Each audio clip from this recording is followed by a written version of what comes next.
আসসালামু আলাইকুম প্রিয় দর্শক, আজ আপনাদেরকে আমি তিনজন মহাজ্ঞানী লোকের সঙ্গে পরিচয় করে দেব। তাদেরকে আপনারা চেনেন, বিভিন্নভাবে তাদের বিভিন্ন কর্মকাণ্ড আপনারা শুনেছেন, দেখেছেন, নানা রকম মন্তব্য করেছেন, কিন্তু একই দিনে তিনজনকে পরিচয় করে দেওয়ার যে সুযোগ, সেটা আমি নিতে চাচ্ছি।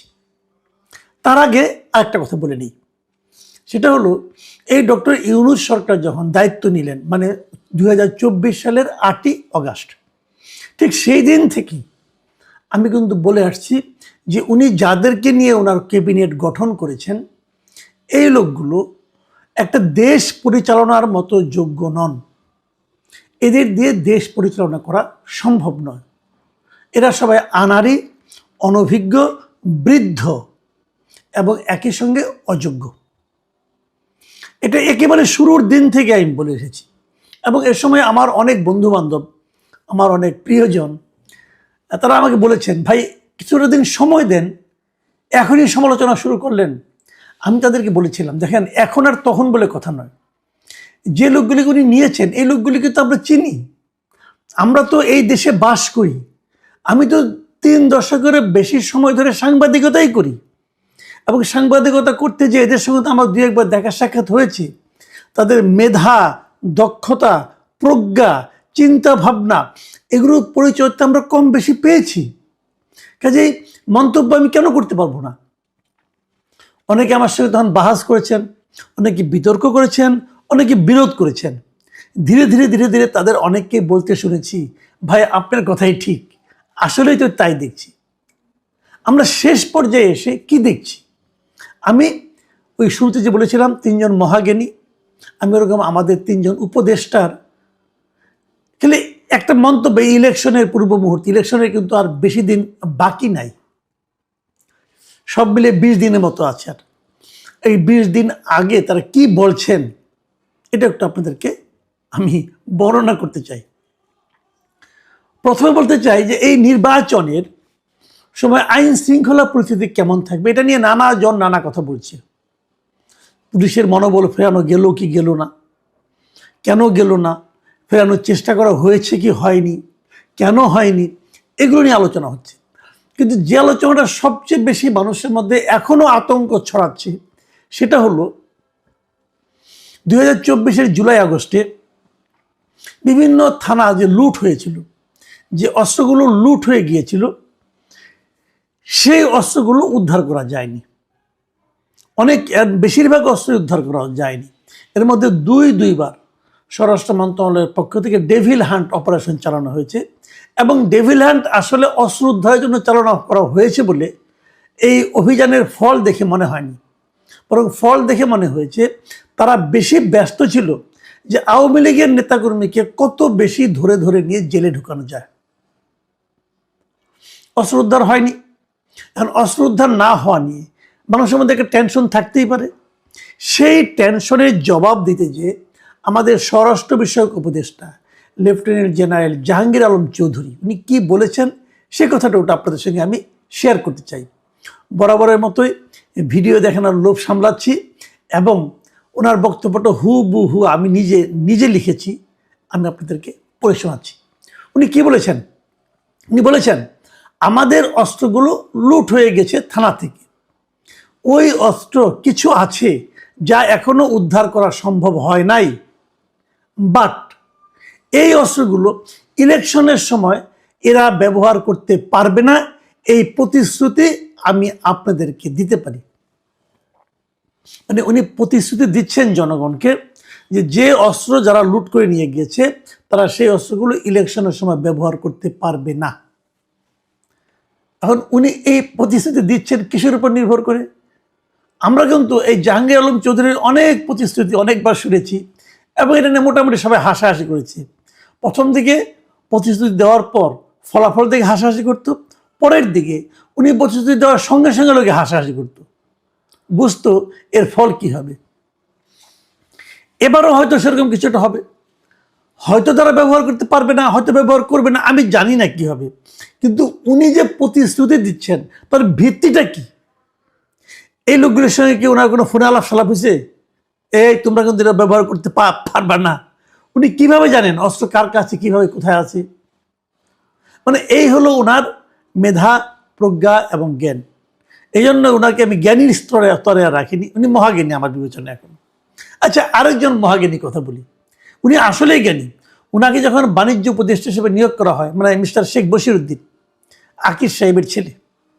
আকিজ সাহেব তো বুঝতে পেরেছেন যে আকিজ বিড়ি বানাতো, যিনি আকিজ বিড়ি বানিয়ে যিনি অনেক বড় লোক হয়েছিলেন, তার একজন পুত্র শেখ বশিরউদ্দিন। ওনার আরেকজন পুত্র আছেন, আরও বেশ কয়েকজন পুত্র আছেন। ওনার এক ভাই মানে বশির সাহেবের এক ভাই জামাত করেন, এক ভাই আওয়ামী লীগ করেন, উনি আবার এই সরকারের সঙ্গে আছেন। ওনার নামে আবার এই আন্দোলনের সময় মামলাও হয়েছিল। যাই হোক, সেগুলো অন্য হিসাব, ওই আলোচনা যাচ্ছি না। এই বশিরউদ্দিন সাহেব নেত্রকোনায় গিয়েছিলেন। উনি গিয়েছিলেন সেখানে এই যে হা ভোটের পক্ষে প্রচারণা চালানোর জন্য।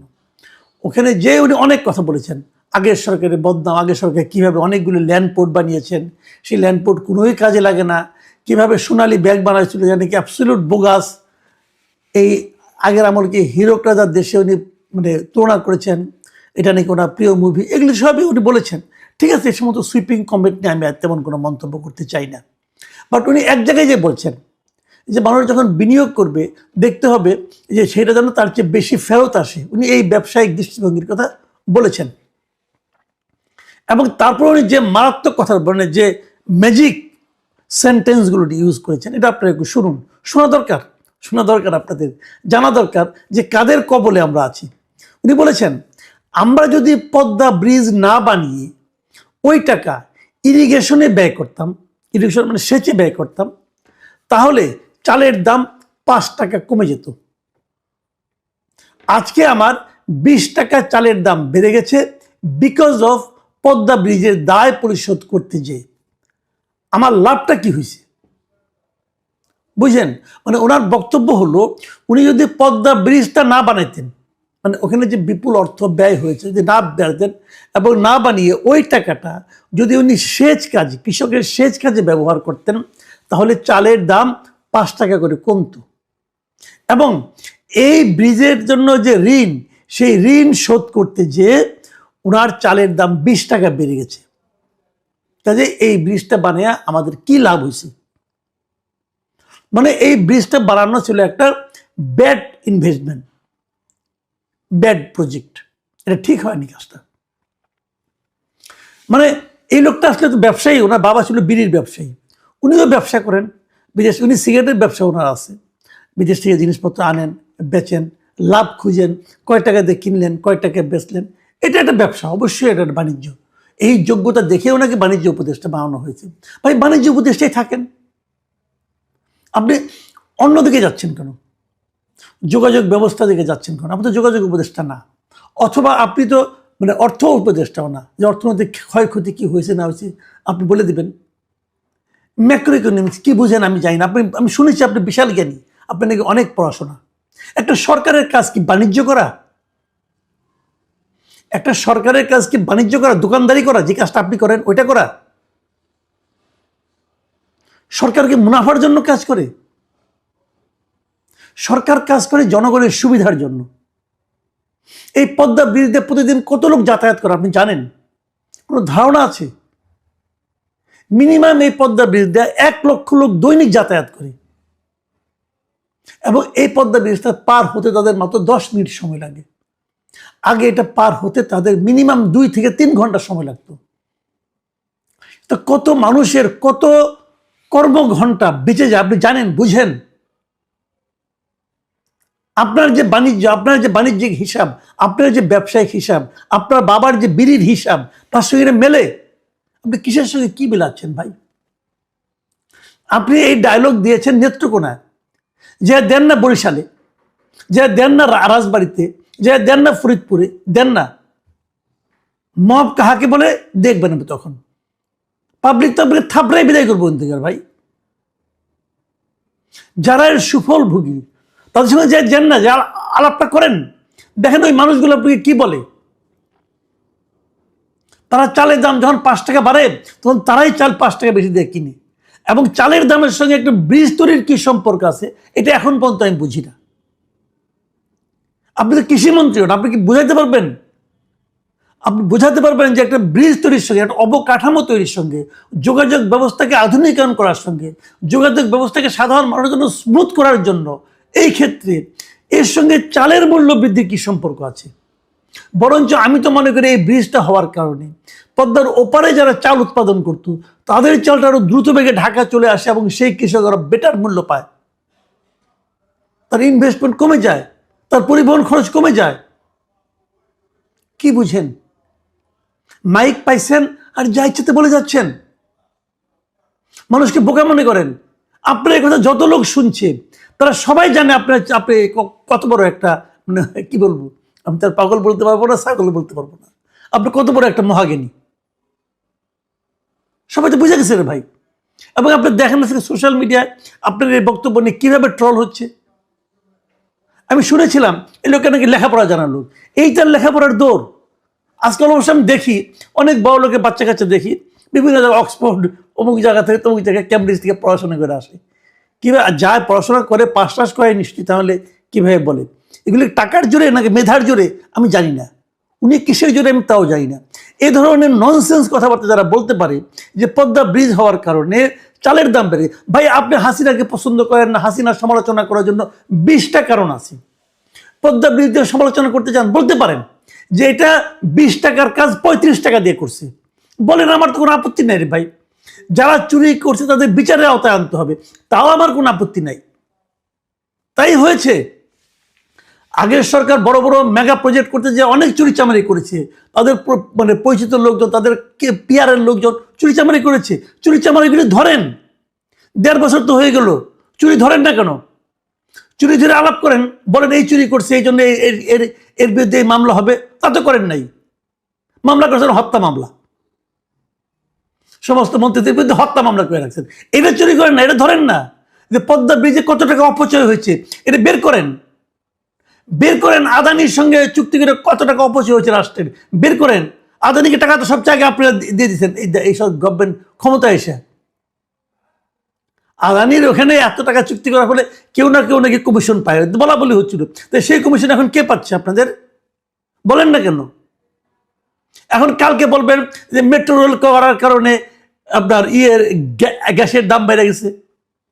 পরশুদিন বলবেন যে কি বলবো ভাই, একটা মানে পাগলের পাগল। প্রতিদিন বলবেন যে এই যে মহাসড়কগুলি যে ফ্লাইওভার করা হয়েছে, প্রত্যেকটা বাজারের উপর দেওয়া ডাবল লেনের রাস্তা করা হয়েছে, এটা করার কারণে জিনিসপত্রের দাম বেড়ে গেছে।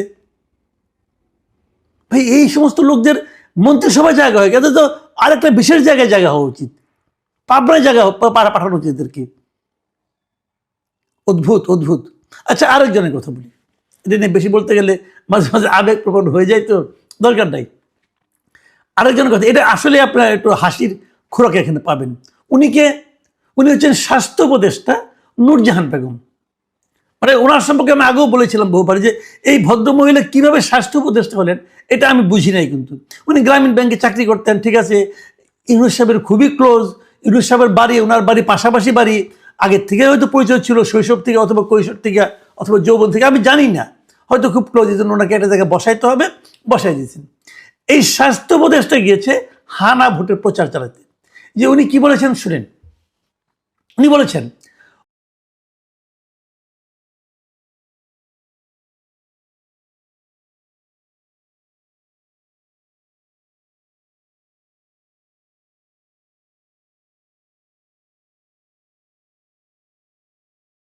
যদি সম্ভব হয় আশেপাশে মেলার ব্যবস্থা করে দাও। কোথায় মেলার ব্যবস্থা করতে হবে? আচ্ছা শুনেন, বুঝতে পারবেন। সবাই মেলা করবে, মেলাতে আসবে, মেলায় কেনা বেচা হবে, বাণিজ্যও হইল, আবার গিয়ে ভোটটাও দিয়ে আসলো। মানে বুঝতে পেরেছেন তো, যে আপনি প্রত্যেকটা ভোট কেন্দ্রের আশেপাশে উনি মেলার ব্যবস্থা করতে বলছেন। তাহলে কি হবে? সবাই ওই মেলায় যাবে, যে মেলায় যায় আনে আনন্দ ফুর্তি করবে, ওখানে কিছু বাণিজ্য টাণিজ্য করবে, এবং যারা নাকি মেলায় যাবে, মেলা দেখতে যাবে, তারা যে ভোটটা দিয়ে আসবে, তাদের ভোটের উপস্থিতি বাড়বে। ভোট কেন্দ্রের আশেপাশে মেলা বসিয়ে দিন। ভাই পৃথিবীতে কত রকম পাগল দেখছেন আপনারা, বলেন দেখি, কত রকম দেখছেন। ভোট কেন্দ্রের আশেপাশে মেলা বসাইতে দিবে ইলেকশন কমিশন, দিবে সরকার? এই যে ভদ্র মহিলা বা এগুলি হলো কি এক্সপায়ার্ড জিনিস, বুঝছেন, মানে মেয়াদ উত্তীর্ণ জিনিস। এই মেয়াদ উত্তীর্ণ লোকজনকে নিয়ে আসছেন আপনি ক্যাবিনেটে, তাদের দিয়ে আপনি দেশের সংস্কার করবেন, দেশ ঠিক করে ফেলাবেন। আমাদের দুর্ভাগ্য জাতি হিসাবে আমরা এদের কবলে পড়ে গেছি। আরও আপনি যতই হাসি করেন, যতই বিরক্ত হন, যতই কৌতুক করেন, আপনার আমার মানে আপনার নিয়তি হচ্ছে আরও 3 সপ্তাহ এদেরকে আমাদের সহ্য করতে হবে। প্রিয় দর্শক, আপনাদের সহ্য ক্ষমতার জন্য আল্লাহ আপনাদের সহ্য করার ক্ষমতা দিন।